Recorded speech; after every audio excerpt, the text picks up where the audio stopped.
A ética da literatura, não cessar de dizer, mesmo não podendo dizer tudo.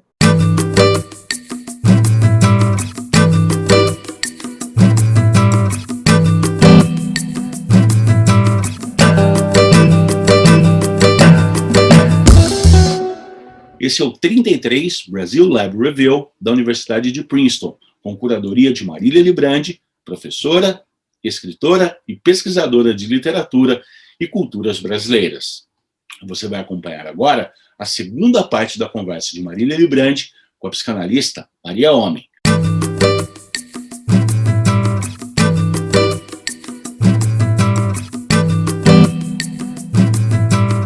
Professora da Fundação Armando Álvares Penteado, a FAAP, Maria Homem é também pesquisadora do Núcleo de Vestas, da Faculdade de Filosofia, Letras e Ciências Humanas da Universidade de São Paulo. Formada em Psicologia pela mesma USP, ela realizou também cursos de pós-graduação em Estética e Psicanálise pelo Collège International de Philosophie e pela Universidade Paris 8, na França.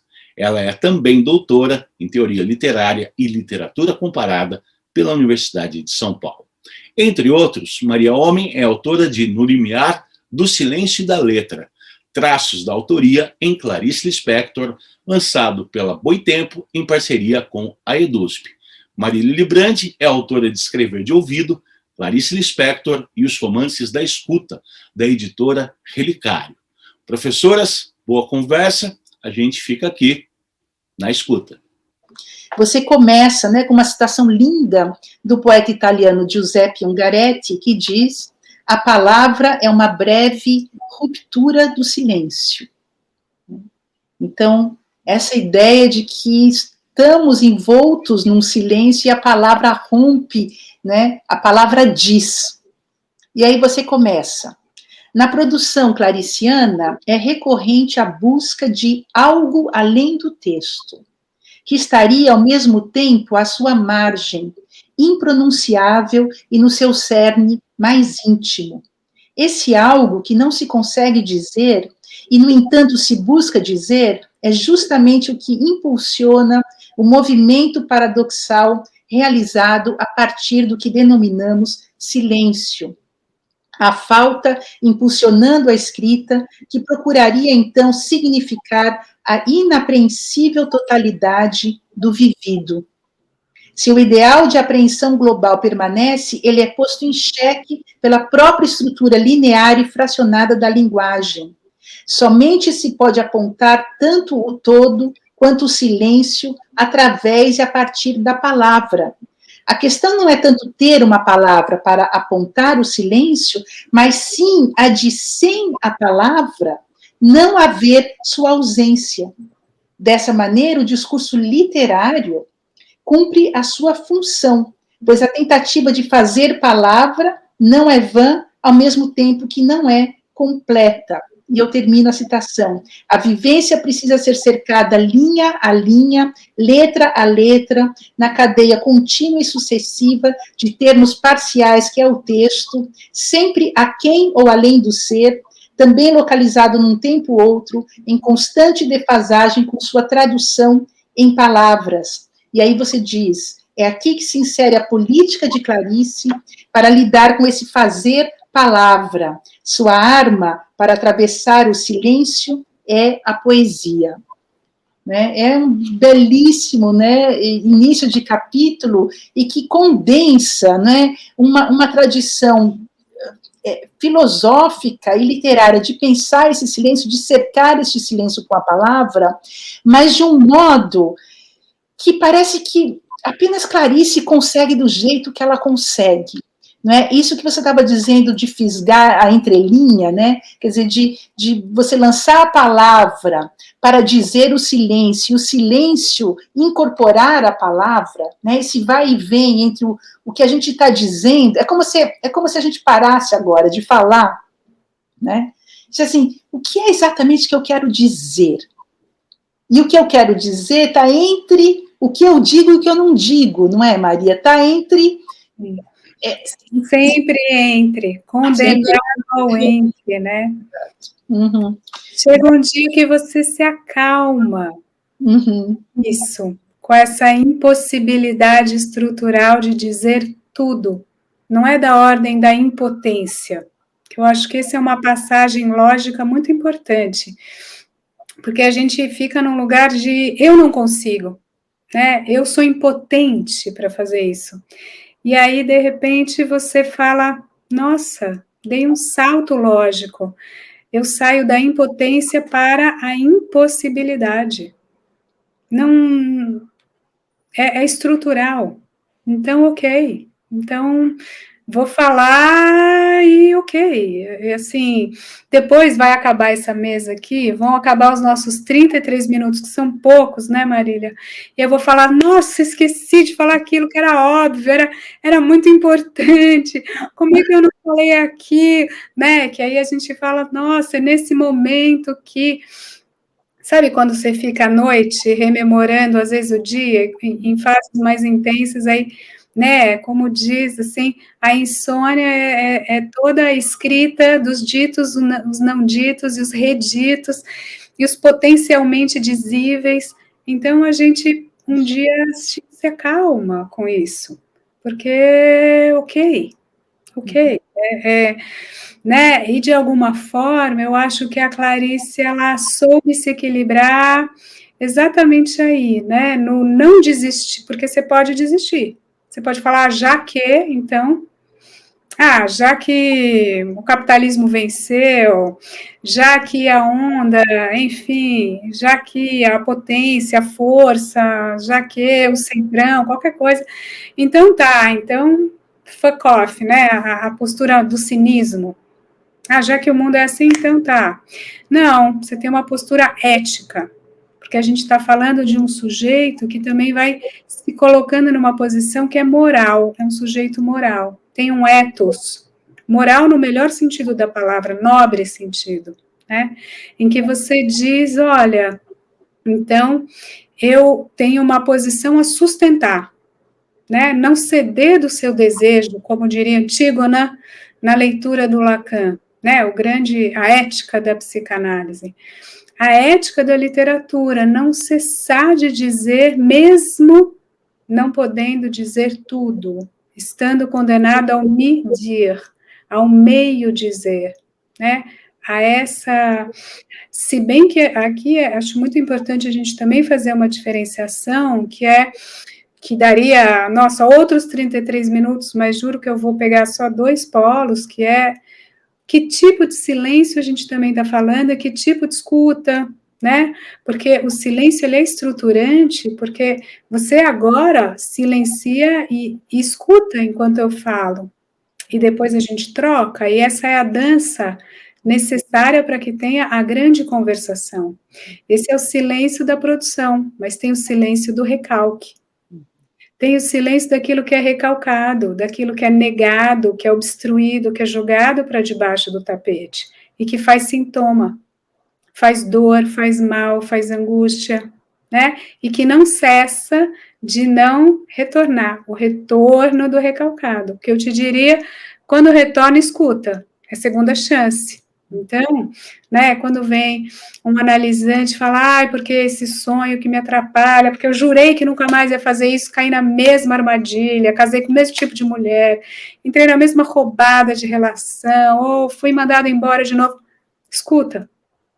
E tem, eu acho que um terceiro silêncio, que é um silêncio da opressão, é um silêncio do calar, né, é um cala-boca, às vezes abala. É Marielles e derivados, né? Do bem ou do mal, bandidos e mocinhos no grande teatro mundi que são calados, silenciados e que aí não é a borda. Então, isso é interessante a gente diferenciar aqui, que a gente está também falando do escutar, que ele é permitir a vida do outro. Como a mãe cala para o bebê vir, ao mesmo tempo que a mãe fala para o bebê vir. Ela tem que tá, ela vai nomear, ela vai falar, Marilinha, que fofa, vem cá, e isso é uma pulsão fundamental, isso também foi muito legal que você marcou, né, a pulsão invocante, é uma pulsão basal do humano, antes do olhar. E vem junto, depois dialetiza com o olhar. É como você foi nomeado, que voz, que sons você escutou, o que te apazigua, o que te acalma, como é que foi função materna, paterna, onde tinha o sim, o não, o acolhimento. O que me lembra um outro trecho que eu queria ler, que está mais para o meio, para o último terço, a mulher da voz, né? Essa subparte, aqui é um pouquinho mais longo o que eu vou ler, que a gente está em perto do coração, como você falou, é central aqui no livro, né? É assim que o sistema simbólico, vinculado à máquina de escrever, legado do pai, que abre o livro, né? Tic-tac, tic-tac, tic-toc, tac-tac, tac-tac. As teclas, quando tinham esses sons, esses barulhos. É assim que esse sistema simbólico, legado do pai, que examino no capítulo seguinte, une-se ao legado da mãe e da mulher da voz, entre aspas, a quem Clarice faz referência em seu primeiro romance. O terceiro capítulo, de Perto do Coração Selvagem, foi primeiro chamado de A Mãe, e depois, por alteração da autora, passou a chamar-se apenas O Dia. Nesse capítulo, o pai conversa com um amigo. É noite, e Joana, criança, escuta o diálogo que, em determinado momento, gira em torno da mãe, chamada Elsa. Diz o pai: ela morreu assim que pôde, que é uma frase incrível também de ser recortada, né? A garotinha, com medo de dormir, será embalada no colo do pai, enquanto pensa. E aí eu vou ler a citação da própria Clarice. Hoje, então, ela estava com medo de Elsa, mas não se pode ter medo da mãe. A mãe era como um pai. Enquanto o pai a carregava pelo corredor para o quarto, encostou a cabeça nele. Sentiu o cheiro forte que vinha dos seus braços. Dizia sem falar: não, não, não. Para animar-se, pensou: amanhã, amanhã bem cedo, ver as galinhas vivas. Tem muita coisa nesse trecho. E eu poderia, enfim, dá para abrir aqui com toda uma estrutura triangular, edípica. Claro que você já está sabendo onde eu quero chegar, né? Mas assim, mas além disso, o dia, a noite, a angústia da noite, que é em alguma medida, em grande medida, a angústia de separação, né? Você se aninhar no colo e falar, não vai, não vai. E aquele cheiro, então, eu também gostei desse, né, porque tem a pulsão invocante, tem a pulsão escópica do olhar, pulsão oral, pulsão anal, e tem algo do cheiro, que é muito importante, porque a gente está na Madeleine de Proust, a gente está em vários, a gente volta no tempo para saber o que é a cena, o que é a sensorialidade do vivido, o radical da experiência pré-verbal, pré-palavra, que eu estou usando esse termo pré-verbal que fica pequeno dentro do que é a imersão do ser com todos os seus sentidos antes de decifrar o real. Então, a gente nasce aí, nesse caldeirão, nessa imersão, e aí a gente vai separando, aí que a gente vai separando e nomeando cheiro, olhar, escuta, gosto, feminino, masculino, materno, paterno, palavra, né, signo, símbolo, e aí a gente vai até aprendendo sinais gráficos muito estranhos, vírgula, 2 pontos, hífen. Então você vê, a gente está no ápice da discriminação simbólica, que é fazer tudo isso, né? Então, esse trecho também é interessante para ver essa outra dimensão do que eu chamaria esse vivido, esse real do corpo, esse puro ser e levemente aí, um Dasein, e toda a grande escalada e o esforço nosso, quase como se separar, né?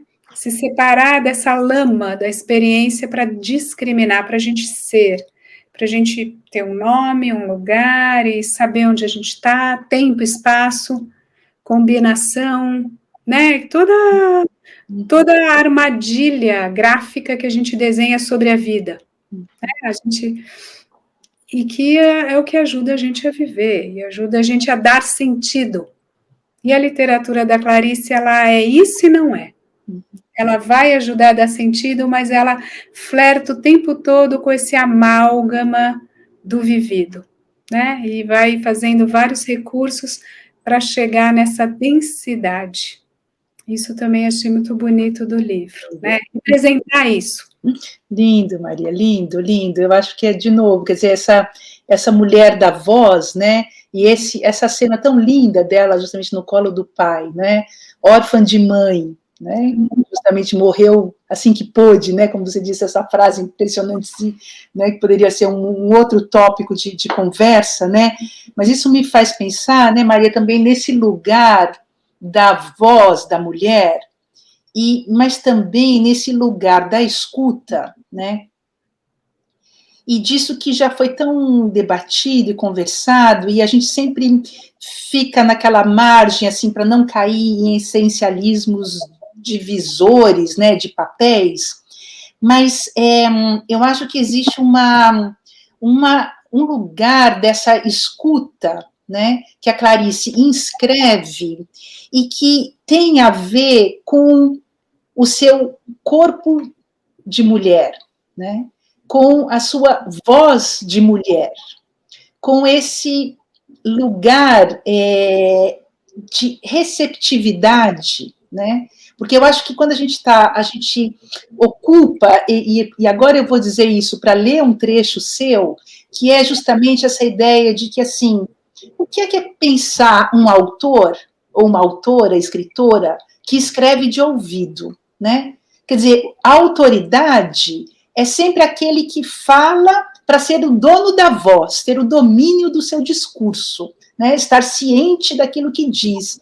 Agora, a escritora que fala a partir do ouvido, ela fala desse lugar, desse entre, né, que você está apontando o tempo inteiro, desse lugar que fica em silêncio, né, e que se verbaliza, né, que vem para fora, mas é uma autoria receptiva, né? Aquele que escuta, e também, por isso, também uma espécie de Clarice psicanalista, né, da vida humana, né, animal e vegetal, né, porque tem esse lugar dessa escuta que daí se amplia para uma escuta do mundo, como você disse também. E aí eu queria ler, para jogar a bola para você, girar a roda do disco para você, né, que é justamente numa passagem do seu livro, né, do seu estudo, você está justamente discutindo essa questão da autoria, e aí é muito bonito porque você cita um escritor que eu também citei brevemente, você diz assim: a poesia de Fernando Pessoa é emblemática desta questão. Ele, de forma diversa de Clarice, toca na autoria e a transforma, multiplica e, portanto, coloca em xeque o estatuto da identidade em sua concepção de sujeito. Tem-se aí um autor que já não seria, portanto, fechado, estável e idêntico a si mesmo. Muito pelo contrário, o poeta é um ser fingidor, pronto para outrar-se na contínua transformação do sujeito em outro, que sempre se faz presente em sua obra, né?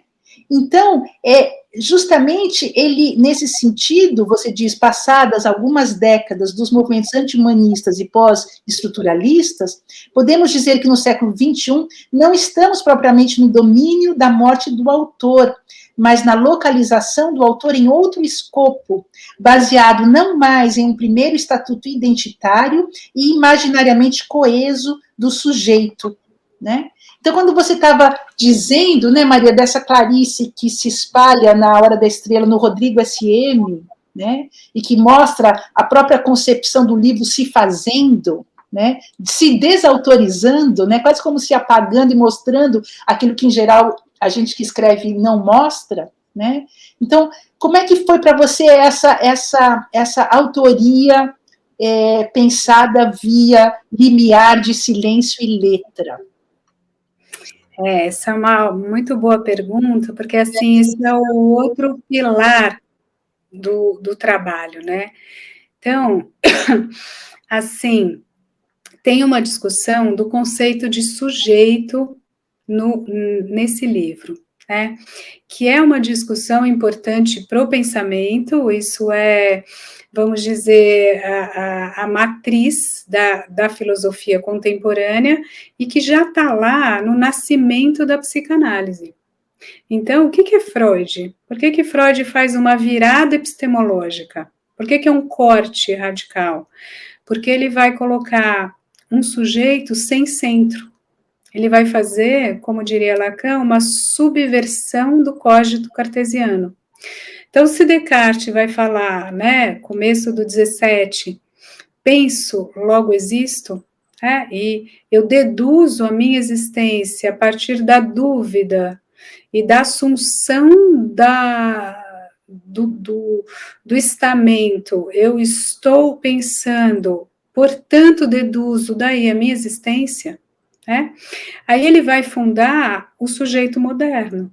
A modernidade, ela está ancorada nesse tripé: consciência, pensamento, racionalidade. Quem opera isso? A função egóica. É o eu que opera isso. O que o Freud faz? Ele desmonta, ele dinamita essa concepção de subjetividade e amplia. O eu é uma instância da subjetividade, que está em conflito contínuo com o id, reservatório pulsional, e o Über-Ich, o supra-eu, o super-eu, né? Que tem os ideais de eu, as injunções superegóicas, os imperativos de gozo, os imperativos de ideais. Então, o pobre eu, ele está entre, né, como diz o Freud, cavalga em dois cavalos, o id, super-eu, e lida com a realidade. Então, a gente tem pelo menos 4 instâncias, que Lacan colocaria mais o falo, para dar conta. Pobre eu, pobre sujeito. O que é o sujeito da pós-modernidade? O que é hoje, o que se reflete, inclusive, nos modernismos, nas vanguardas do 20, no surrealismo Dada, e nas formatações de vanguarda hoje pós-modernas, né? É um sujeito muito mais dividido, descentrado, não racional, e que realmente nem sabe o que diz, de onde diz, e muito menos para quem diz, né? Enfim, eu sei que a gente teria muito mais, eu vou ler uma linha para fechar, que é do seu fecho final, e que está aqui, ó. A fala ocorre sempre em conformidade com o escutar, sobretudo com ter sido escutado. E a pergunta é: como escrevo? Verifico que escrevo de ouvido, assim como aprendi inglês e francês de ouvido. Você retoma? Também estou retomando. Como leitores, aprendemos com Clarice que é possível ouvir a felicidade dentro de nós e plasmá-la por escrito, para não esquecer. Enfim, espero que estejamos à altura desse plasma. Exatamente, Maria. Alegria, não sei se dá felicidade, de alguma alegria possível. Exatamente, né? E eu te devolvo lendo também, né? Uma passagem sua, né? Que está ao final do capítulo 4, né? Em que você está citando Água Viva, né? E o texto de Água Viva de Clarice diz assim: fui ao encontro de mim, calma, alegre, plenitude sem fulminação. Simplesmente eu sou eu e você é você. É vasto, vai durar. O que te escrevo é um isto. Não vai parar, continua. E aí você diz: eis o movimento maior dessa ópera em forma de verbo. o renascimento do ser, envolto em silêncio e palavras, inscrito nos dois polos que o conduzem, o tempo e a narração. Então, não é, Maria? Eu acho que aqui a gente tem esse recado constante da Clarice, né? De que não vai parar, continua, né? Quer dizer, esse movimento maior dessa ópera em forma de verbo, o renascimento do ser envolto em silêncio e palavras, né? Eu acho que a gente se envolveu aqui na nossa escuta mútua, né? Nas nossas palavras, no nosso silêncio, e fica sempre aquele gosto assim, nossa, podia ficar muito mais tempo conversando e trocando, não é?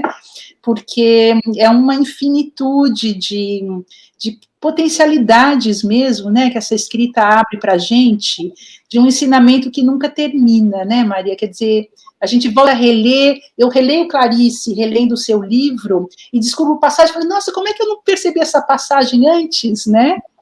Ou releio Clarice e redescubro a mesma passagem de novo, né? Mas eu acho que esse aprendizado do viver, né? Do viver e renascer e se recriar, né? É um recado muito potente dessa escrita, né? Atravessando esse limiar, né? E lembrando também que você fala do limiar, e eu falo que a orelha é um limiar, está na borda aqui da gente, né? Está nos nossos lados também, está nas margens, né? Está na borda e ela é borda e comunica dentro e fora, porque sim, né? Como eu não vi, né? E como é bom ler o outro, escutar o outro que te lanterna, te alumia pedaços que foram passando. Por que eu não vi? Porque o meu inconsciente não estava atento a isso, ele estava em outro canal. Porque isso a gente não controla. A gente não controla a nossa atenção. No máximo, a gente faz meditação e deixa vir tudo para... Mas você só pode ver e só pode escutar aquilo que você pode escutar naquele momento.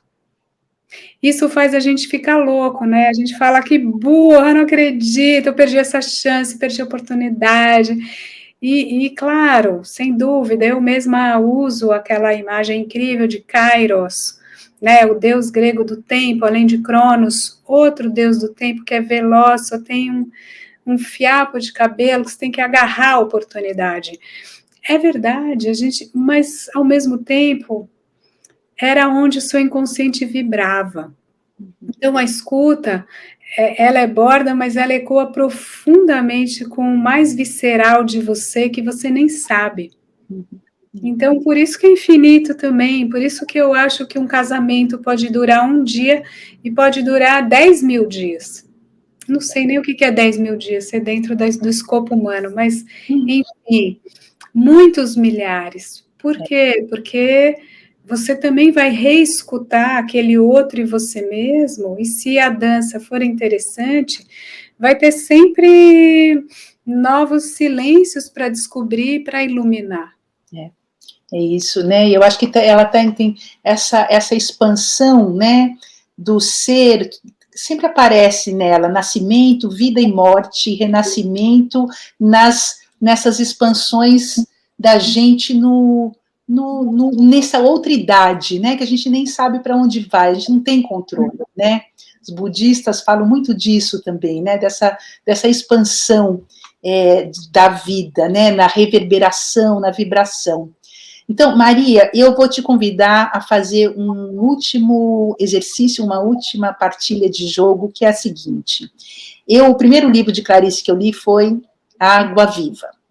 E eu li Água Viva, né, eu tinha uma edição bilíngue, a minha mãe que tinha francês e português, então era um pouquinho mais grosso, porque o livro é bem fininho, né, e eu abria o livro em qualquer página, eu ia lendo, assim, era quase como um livro oráculo, onde caísse era um recado, né. I Ching. Um I Ching. Então, eu te convido a pegar, aí você escolhe ou o meu ou o seu, e você abre em qualquer página e lê uma frase, e eu faço o mesmo. Mas agora já. Tá. Vou ler uma qualquer. Uma qualquer. De qual livro você está pegando? Ok, daí eu vou pegar do seu. Ok. Não, pode pegar do seu também, vamos ver. Longe de reflexões fracas ou inconsistentes, como vimos no primeiro exemplo do termo auditividade, o que vemos na composição poética altamente elaborada de escritores como Machado de Assis é uma escrita que incorpora um outro encadeamento, uma conexão mais alusiva, cheia de meandros e nuances, uma auditividade consciente, experimentalmente praticada. Linda, agora é minha vez. Caímos em Machado e logo depois Roberto Schwartz, que eu já peguei ali, o olho já deu uma... Pronto. Viva o grande Machado. Machado está aí, agora vem Maria.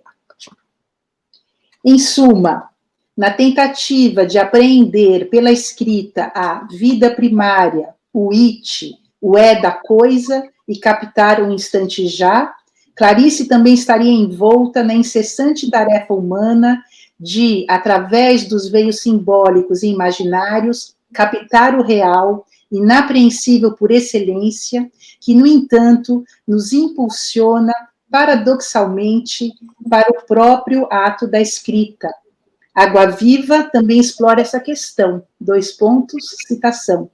Não sei sobre o que estou escrevendo, sou obscura para mim mesma. Só tive inicialmente uma visão lunar e lúcida, e então prendi para mim um instante antes que ele morresse e que perpetuamente morre. História não te prometo aqui, mas tem it. It é mole e é ostra e é placenta. Há uma linha de aço atravessando isto tudo que te escrevo. Maria, muito obrigada, muito obrigada. Sem palavras. É um prazer, obrigada mesmo. Você não sabe como foi bom. Muito obrigado, Maria Homem, muito obrigado, Marília Librandi. Eu encerro aqui convidando você a seguir com a gente nessa escuta. E lembro que no dia 10 de maio, a professora Marília Librandi vai oferecer uma aula online sobre a escuta na escrita literária em vários autores. Você pode se inscrever no Instagram da professora Marília. Convido você também a visitar o nosso site, clarice.princeton.edu, a se inscrever aqui no canal do Brasil Lab no YouTube. Deixe seu like, compartilhe o vídeo e ative as notificações para receber avisos dos novos vídeos. Até lá!